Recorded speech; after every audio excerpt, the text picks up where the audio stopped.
All right, we are getting word in New York that an ex-boyfriend is being held in what police were calling the stroller killing. It happened a few days ago where a 20-year-old woman walking her infant was shot and killed at point-blank range along Lexington Avenue. It is a generally safe area in Manhattan, but it was not that night for her.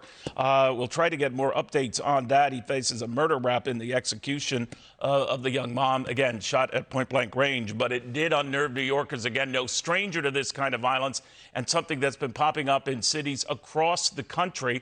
But not everyone in a position of authority is reacting the same way. For example, there's been a move in West Hollywood where the city is now taking some deputies off the street, part of a cost-cutting move, but in the middle of a spike in crime. LA Police Protective League Vice President, LAPD Sergeant Jerretta Sandoz with us right now. Sergeant, that seems like the worst time to be doing something like this. What do you make of it?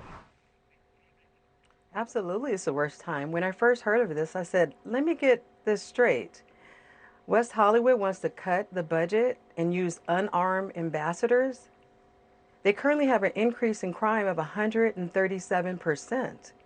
What are these unarmed ambassadors going to do? How are they going to deter crime?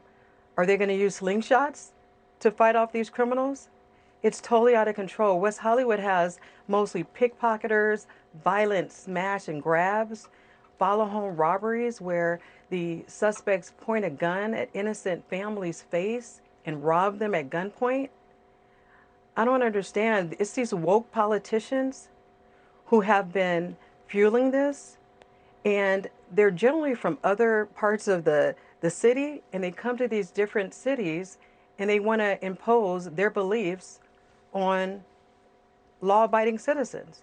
We've seen what has happened in virtually every liberal city that has been defunded. An increase in crime. When you want to defund the police and you have a horrible DA like George Gascon, it's a recipe for disaster.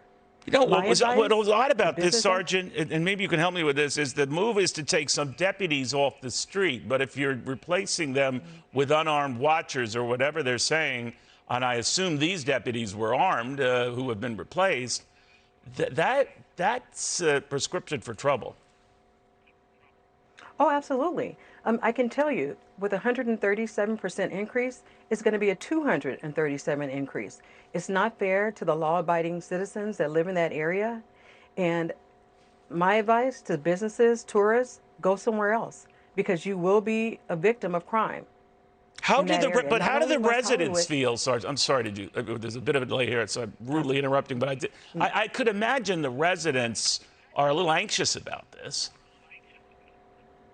Well, yeah, absolutely. Everyone wants to live in an environment that's free of crime and free of the incident of crime.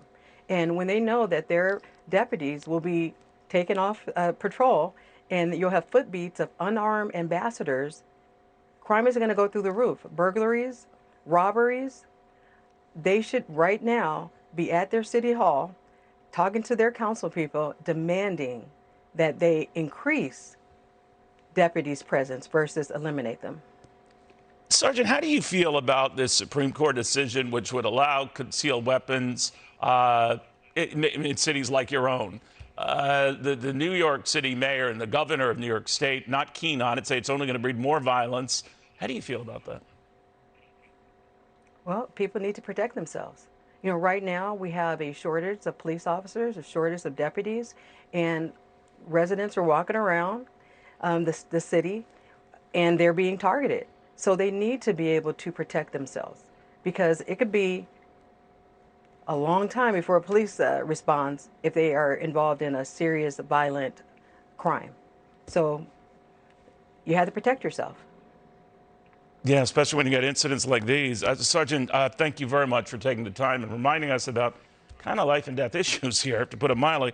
Sergeant Jerretta Sandoz of the LA Police Protective League and an Los Angeles Police Department sergeant at that. We'll keep you posted on that. I'm Steve Ducey. I'm Brian Kilmeade. And I'm Ainsley Earhart. And click here to subscribe to the Fox News YouTube page to catch our hottest interviews and most compelling analysis.